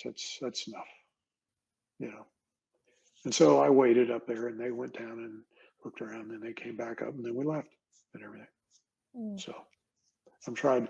I, I told my wife Kathy. Um, I said, I've thought about going back there one more time, Mhm. just to do it. Maybe I will. We'll see. But that was a long answer to your short question. But thank you for letting me express that. Yeah. I think you just have to go and see how it feels when you get there. Yeah, You'll know yeah, if it's the yeah, time or not. yeah, yeah, yeah. Exactly. Mm. But we at our 50th reunion, we at VMI, we had a seminar for Vietnam veterans, and they asked me to represent the Air Force veterans. And there were some other Air Force veterans there that would have done as good a job as I did or better, but they just asked me to say something, Mhm. to represent the Air Force. And they had Army guys there and Marine there and all that. And um, it was um, a real nice experience to say some things. And the main Can thing main thing I tried to express was, you know, when we think about politicians, most of them have never been in the military, much less combat. Mhm. But some of them are just a wee bit too quick to think that's fine to send people into harm's way, and without maybe thinking it through. No, nobody understands what it's like to be a combat veteran except combat veterans. Yeah, and it's not an Yeah, experience you wanna yeah, you get, necessarily wanna spread around just to do you know what I mean? Like, to be educated about it. It's yeah, right, right, right. But but yes, go ahead, please. oh, no. I mean, I guess you could look at someone like John McCain that was in government, but he truly knew Yeah, what he was well, asking people to do. yeah, exactly, exactly. Well, one of the guys I play golf with was a prisoner of war in the Hanoi Hilton. Um, and for 6 years, 5 months, and 23 days. His name is John Blevins. He was an F-105 fighter pilot. And when we play golf, he's in our golf group.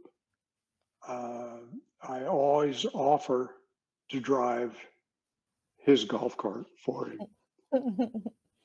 And he looks at, he goes, "You always say you want to drive my golf cart." And I said, "That's right, John. And I always will." It's nothing, but uh, what you went through. I'll drive your golf cart, okay? And he always smiles. He's a Uh-huh. great guy. But Um, do you belong to any veterans associations? yes, I mentioned the Special Operations Association. Mhm. I'm a life member of that. Um, I'm also a member of something called the Dedalians, which you may have heard that term from anybody that was a pilot or weapon system operator, navigator, crew member. It's for military aviators of all different disciplines to keep alive um, the memory of the start of military aviation. And it's a fraternal kind of organization, you know. Mhm. And they have a virtual meeting. You can attend the virtual meeting on the internet. And um, when um, I've flown now for 45 years. I'm turning in my book to show you a picture. Okay. Um, and in 2019, the Air Force, pardon me, the FAA gave me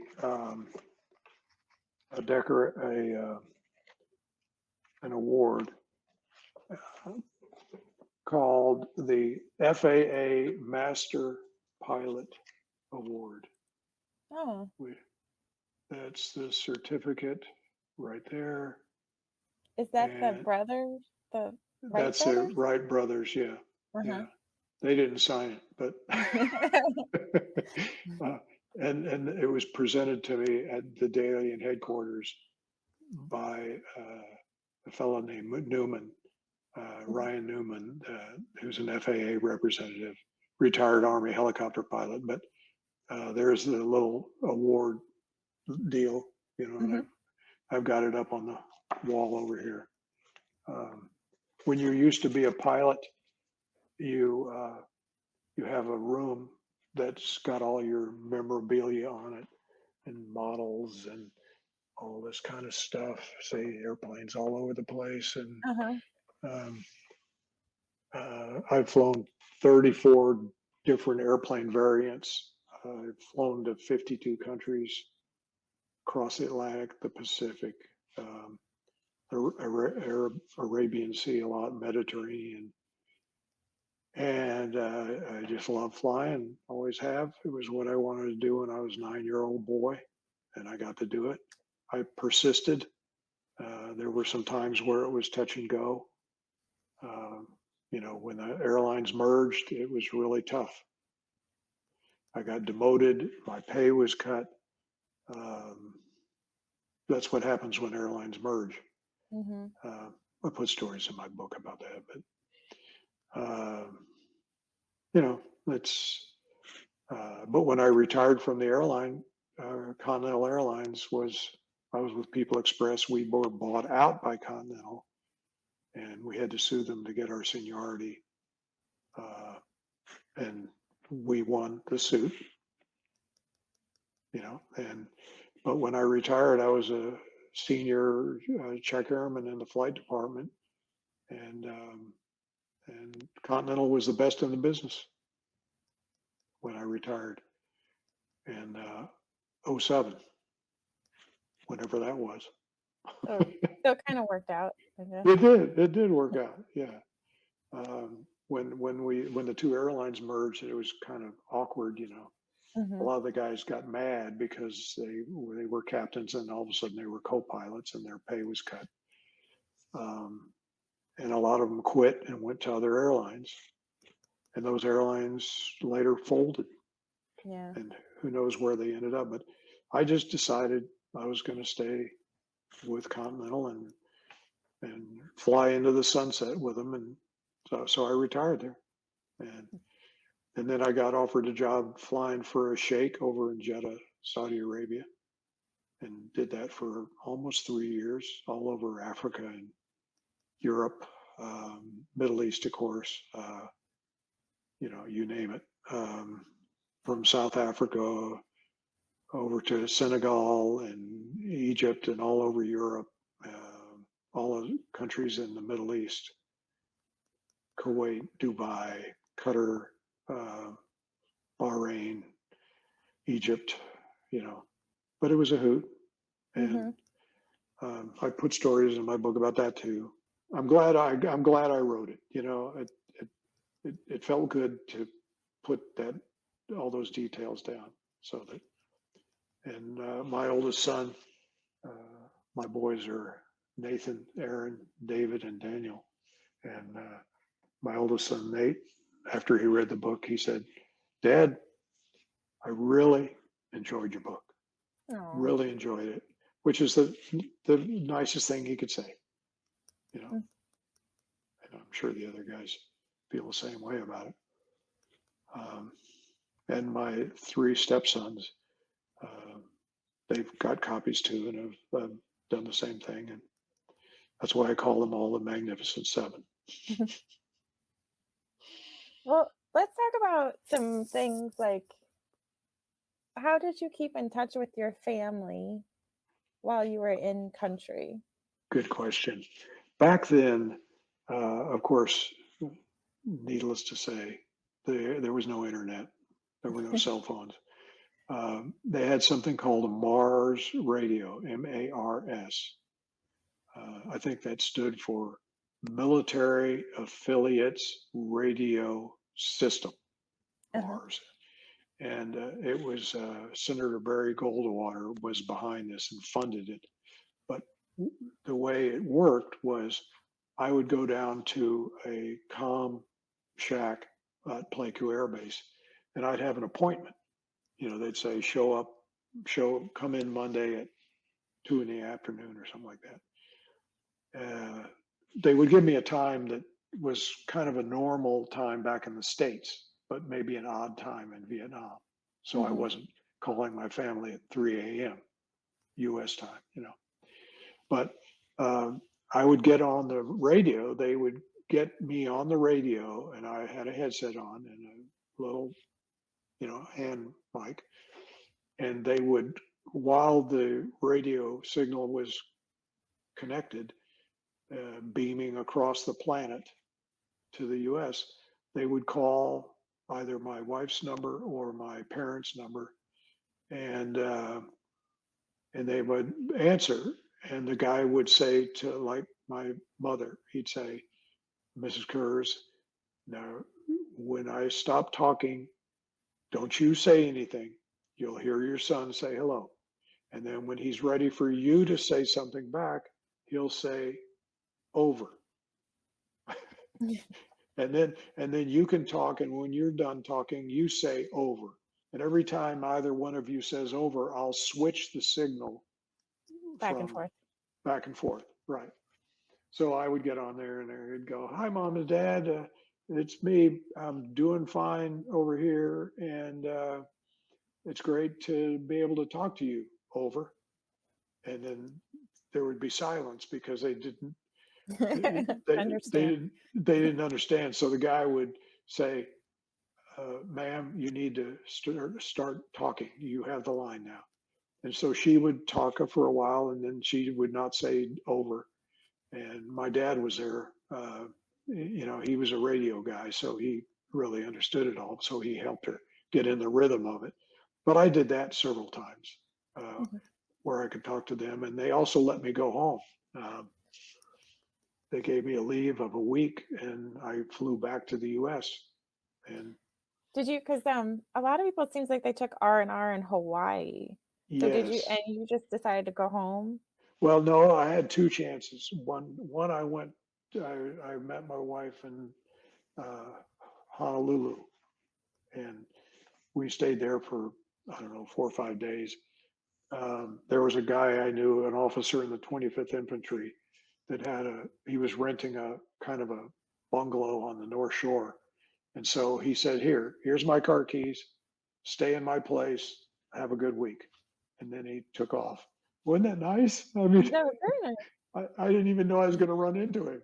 He said, what are you Oh, doing here? I said, I'm on leave from Vietnam. He says, I know just where you need to stay, my place. oh, And you need a car. So here's my car keys. Now go. wow. Now go. So I tried to surf on the North Shore. It's not a, don't try that if you've never tried it before. Don't try it on the North Shore.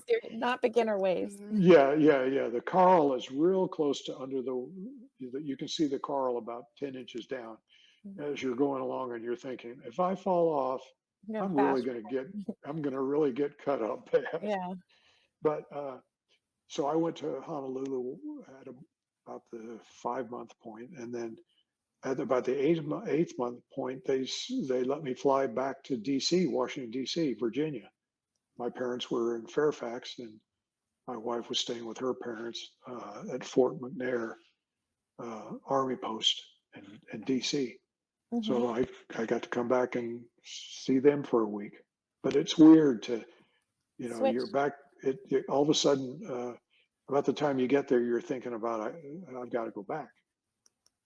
It's And like an then alternate reality. yeah, and then okay, 3 days, okay, that's okay. 2 days, one day, ooh, the day itself, Mhm. Mhm. but you know, it worked out. And Do you I, I was going to tell you about okay. driving, flying home, Uh-huh. not flying out, flying back to Vietnam. I got my, I was going to catch a flight in Oakland, California. So I got to Oakland, but the weather was so bad that the airlines canceled my charter flight to Anchorage, Alaska, and then on to Vietnam. And I had no place to stay. And I had no credit card. And I had about $5 US in my wallet because I was planning on going back to Vietnam. I had some Vietnamese currency in my wallet, but that didn't do me any good. I didn't expect to get stuck, right? Yeah. So I didn't have a place to stay. So I walked into a motel near the airport and I looked at the guy. Funny story. I said, uh, I'm a Vietnam veteran. And he, of course, he looked at me like, and I said, my flight has been canceled. So I got to spend the night. I have no credit card. I've got this $5 bill in my wallet. Can I stay for $5? I don't know what it was at the time, you know, $50 and $40. I don't know, whatever. And he looked at me and he kind of cocked his head a little bit and he said, sure, Lieutenant. As a Oh, matter of fact, he picked a key off the thing. He says, matter of fact, here's your room key and keep the $5 so you can feed yourself. The room's on me. Isn't that nice? you were in uniform at that time? Yeah, I was in uniform. Okay. Yeah. And you're going back to Vietnam. I That was was going on back to Vietnam from my leave in Virginia. Yeah. and that was Oakland, California. Yeah. Yeah. So you would think maybe it could have been, you know what I mean? Like that's kind of like close to San Francisco. You know what I mean? Like a lot of liberals and you know what I mean? Like people that Yes. are Yeah. Oh, protesting. yeah. Anti-war people. Yeah. Yeah. Yeah. But So what happened was the guy behind the counter, Laura, he could have been a Korean vet or a World War II vet. You mhm. know, he was an older guy, and he probably looked at, he probably had gray hair, I don't Mhm. remember exactly what he looked like, but he just, felt sorry for me. What am I going to do Yeah. if I can't have a place to stay? And and I walked in. There was some kind of business meeting in there. I didn't know who these people were, but I just walked in and sat in the back row. And somebody came over and struck up a conversation with me. An older lady that was part of the program, and kind of wondering why I was sitting there. you know, they'd never seen me before, Uh-huh. and I explained that I missed my flight back to Vietnam, and the guy was kind enough to put me up, and and that I was just kind of killing time and had $5 to eat with, and other than that, I was going to be okay. Leave in the morning. And so she said, okay. And she left, and I sat there and listened to the program and everything. And then when it was over, she came over and she said, you come with me. It's time to eat dinner. Dinner's on me. Oh. So we went in a restaurant, and she, I got a burger and fries or something like that. And she paid for the dinner. So it worked out, you Yeah. know. Sounds are nice people. Yeah, yeah, in Oakland. But yeah, yeah, I did get to go back. Uh, a lot of guys would go to Australia, you know, Mhm. or Thailand, the single guys. But Did you didn't have any children while you were none of your correct, children were born while you were in Vietnam? correct, And then correct. when you got released and you had that neat picture from your last flight, do you for in your book, Yeah. Hmm. um, what was it like kind of taking the knowing that you were leaving, but obviously, I mean, you know that the battle, you know that it's not going well for the United States, Uh, um, when yeah, you're leaving, but I yeah, know that you probably felt like you did a lot for the Green Berets and their mission, so you probably feel, like it's hard to leave them and what they're yes, doing. yeah, yeah. Um,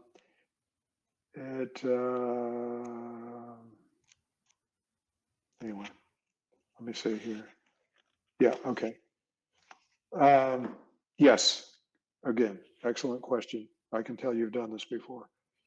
Uh, uh, I felt like I was leaving my buddies. I shouldn't be leaving my buddies. Um, you're involved with, especially the Army guys, and you're trying to help them stay alive.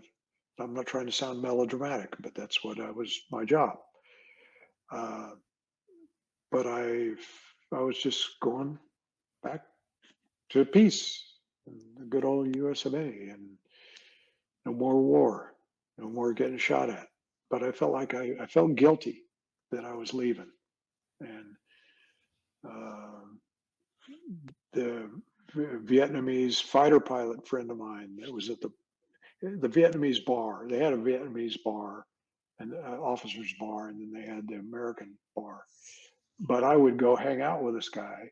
We Mhm. became friends, and he, they use a sauce on their food called Nook Mom, and it was fermented fish. And I don't know if you can imagine what fermented fish smells like, but it's unless you're a Vietnamese that grew up, Kind of that's a like, funky. yeah, kind of a, yeah, it's kind of a, man, it was hard to go in the bar and sit and have a beer with him with that odor. But I did because he was my friend, you know. Mhm, And as a matter of fact, uh, I felt bad about leaving him because I knew he was going to fly until he died. mhm. That was it.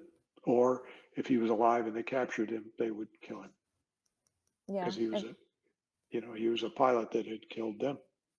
yeah. But he was a really good pilot. I flew one airstrike where his A1 was he and his wingman were the two airplanes that I was controlling on the radio. And I forgot what his call sign was, but I recognized his voice right away, Mhm. you know? Um, and I didn't say, "Hey, Nguyen." He probably recognized my voice, but uh, I said, uh, I said, okay, I forgot what their call sign was, uh, something, Tiger or something like that, Mhm. Tiger, I'll call it Tiger 2-1. Tiger 2-1, I'm ready to give you your brief.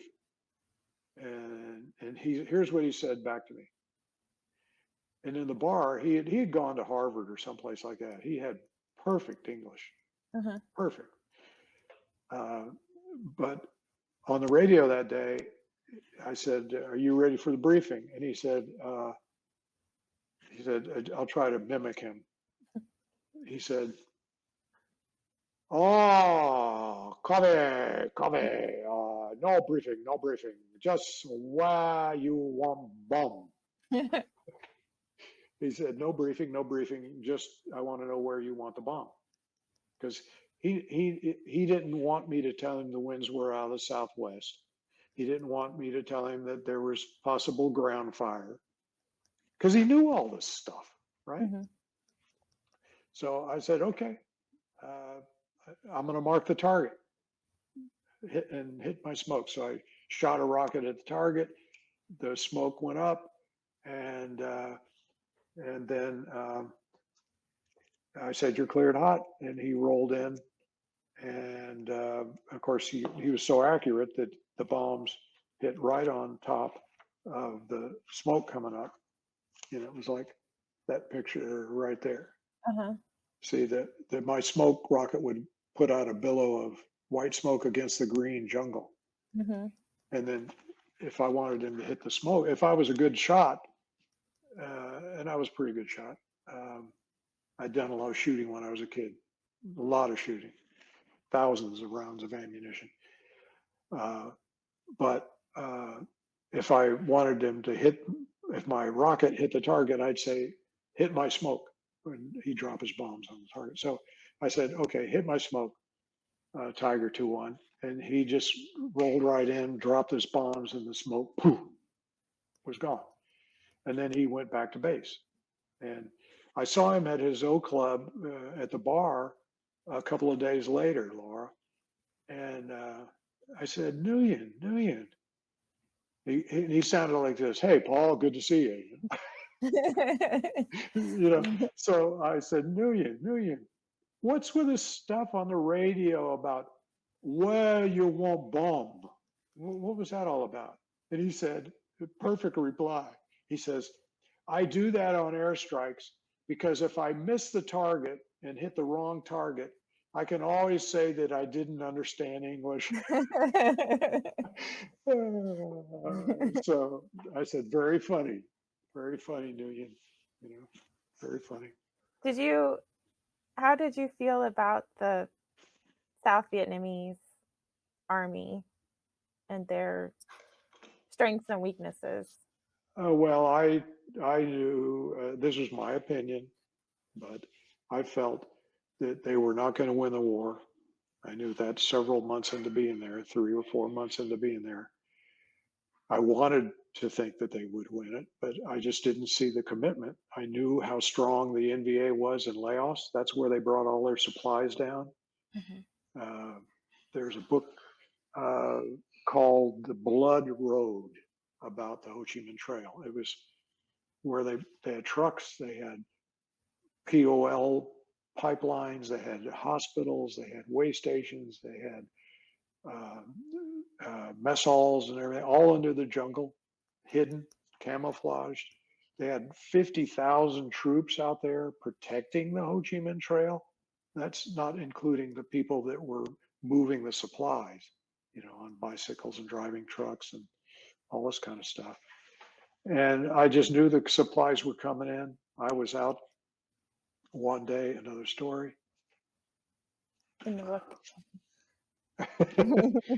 I was out one day and in the daytime, and I'm out there in my little O2 and I'm jinking, going back and forth. And I looked down and I thought, that looked like a telephone pole. What is a telephone pole doing out here? So I took my airplane and I kind of circled back, and went over. And then I came back in to look at it. And as I went by, I looked down there and it was a tank. It was a tank, Hmm. enemy tank. Mhm. And I called on the radio to control, and I said, I'd like some fighters so I can take this tank out, destroy it. And he said, that's a negative. Uh, there are no tanks reported in that area, no enemy Mm. tanks reported in that area. And so I thought for a minute, for a second, and I said, well, I'll tell you what, I'm looking at one. So they're here. Now, if you don't want me to take it out, it'll be your problem because I'm going home in a month, signing out. And I changed their channel, you know. Mhm. Uh, I'm glad that they didn't give me fighters to attack that tank because I realized later, probably under the jungle nearby was at least a dozen more tanks in a unit. Mhm. That tank wasn't just out there by itself, Yeah. you know. So there were probably a dozen other enemy tanks out there. And what do they have protecting them? Anti-aircraft guns.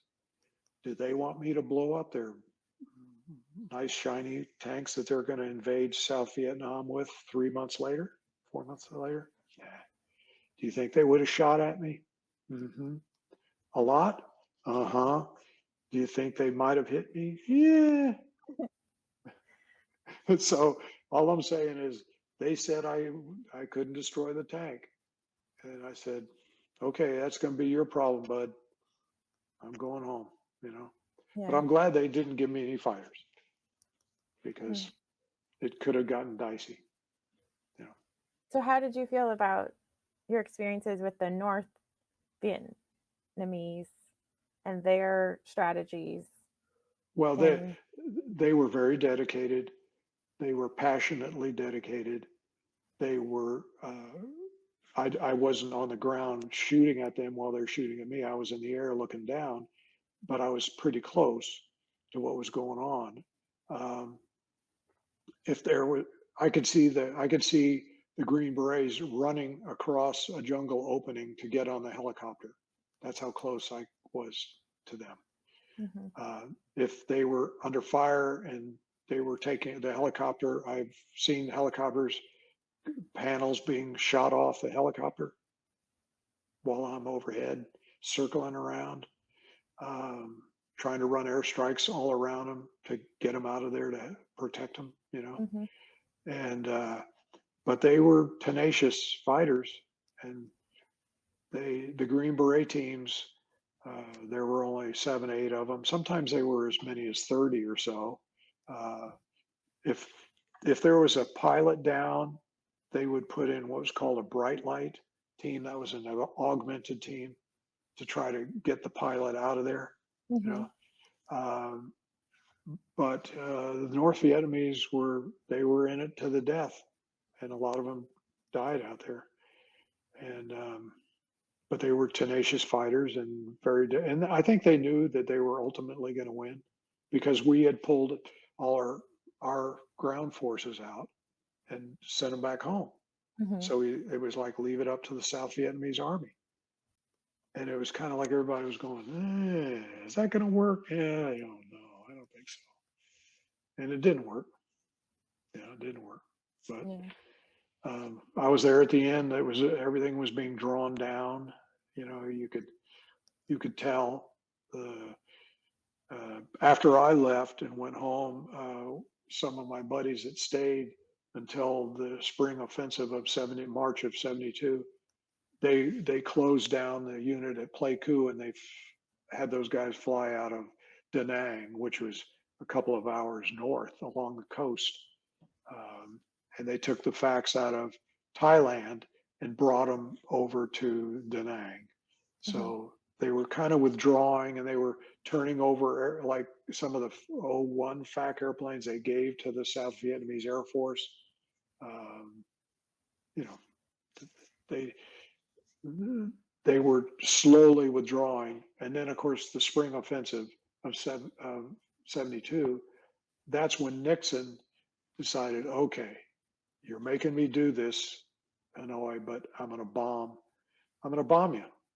And they brought the B-52s in and they started uh, the Christmas bombing. It was late December of '72, um, and the idea was to uh, convince the North Vietnamese to make peace. Yeah. And Nixon did that one time, and they shot down some bombers and shot down a bunch of fighters. And uh, my buddies that were still over there were, they were out trying to be forward air controllers, but they were getting a lot of anti-aircraft fire, a lot of it. Hmm. And when Nixon, the North Vietnamese wouldn't make peace, so Nixon said, okay. He sent the B-52s in again, and they bombed the stuffing out of Hanoi. And finally, the North Vietnamese agreed to a ceasefire. But they left their troops in South Vietnam, and we didn't make them withdraw the troops. So the handwriting was on the wall, Yeah. you know. Um, and then, of course, they eventually, North Vietnamese, turned on the big offensive, and they just took all the towns. And the South Vietnamese couldn't defend themselves, and we had no air power. We were not giving them air power anymore. Nixon was driven out of office, and the Congress decided that they weren't going to fund the war anymore. That's enough. We're not going to fund the war anymore. Kind of like we recently just kind of left Afghanistan. You know, Yeah. just well, usually when you do that kind of thing, you're not going to have a very good result, or at least not what you had hoped would be the result. Um, so, am I proud of my service? I'm proud of my service in that I answered my country's call. I took risks for my country. They provided me the training that gave me a wonderful commercial airline career, and so I paid them back and was able to have a 30-year career. Um, I'm sad that they finally started having parades. President Reagan, they had a parade to honor the Vietnam veterans and all that, and he said lots of great words, and the public kind of came around to, most of the people that were angry at the Vietnam veterans were people that were about our age. Hmm. You know, now they're old like me, and maybe they're sorry that they had treated us the way they did. But I'm proud of my service. But I just wish our politicians wouldn't um, um, get us in these things without really thinking it through. Unless they're willing to put their children on the front line, don't don't get involved. You know. Yeah. Um, at the VMI 50th reunion, there's me flying out of the Middle East. Hmm. I was in Cairo, and that's a sunset over Johannesburg, South Africa. Oh. And anyway, at the VMI reunion, they said, "Does anyone have any closing comments that they want for the people in attendance?" And I said, "Yes, I'd like to say the following 9 things." And this is what they were. I'm not going to say 1, 2, 3, 4, 5. I'll just read each one slowly, okay? Okay. First one is, we had to trust our national leadership. When we study war, we focus on what the national leaders did. Third, national leaders do not truly understand war. Number 4, combatants do truly understand war. Number 5, the term, and I put this in quotes, noble cause, quote unquote, applies to Vietnam. Number 6, combatants did not lose the war. Politicians did. Number 7, the way we were ill treated back home had a lasting impact. Number 8, my quote, brothers in the Nam, unquote, feel like true brothers. I never had a brother. I have one sister, but my brothers are the guys that were in Vietnam with me. And lastly, number 9, I saved this for last. And some people at the reunion came up later and said, boy, you hit the points, especially that last one. Uh-huh. And so here's the last one. War should be the last choice of any president. Yeah. So anyway, Okay. if I could join the Air Force again, I would. I love serving my country. I love wearing the uniform. I'm proud of what I did. I'm sad about the way Vietnam turned out. And I'm very appreciative of people like you and your museum that are willing to gather our verbal history, feelings, opinions, you know? Yeah. Well, I mean, I thank you for being willing to speak today. Hmm. And I wanted to ask you, do you have anything that you wished I had asked you that I didn't ask you? Do you have anything? No, I thought it was a very good guided interview. Um, I appreciate that you let me wander occasionally. uh, and I think you did an excellent job. Um, and I appreciate organizations like yours that are interested in this and gathering the information from us while we are still here to To give it, yeah. give it. Right, right. And uh, I look at things going on now, um, like over in Ukraine. I'll just say this real quick. I'm Mhm. just sad, sad, sad, Yeah. because as a veteran that was in combat, how terribly sad it is, and I wish the best for everyone over there. But um, I'm proud to be retired, proud to be a grandpa, and not a great grandpa yet, but I got 11 awesome grandkids, and they know grandpa's proud of them because they hear it all the time from me and my sons, you know and my stepsons. I'm all proud of them, and they're great.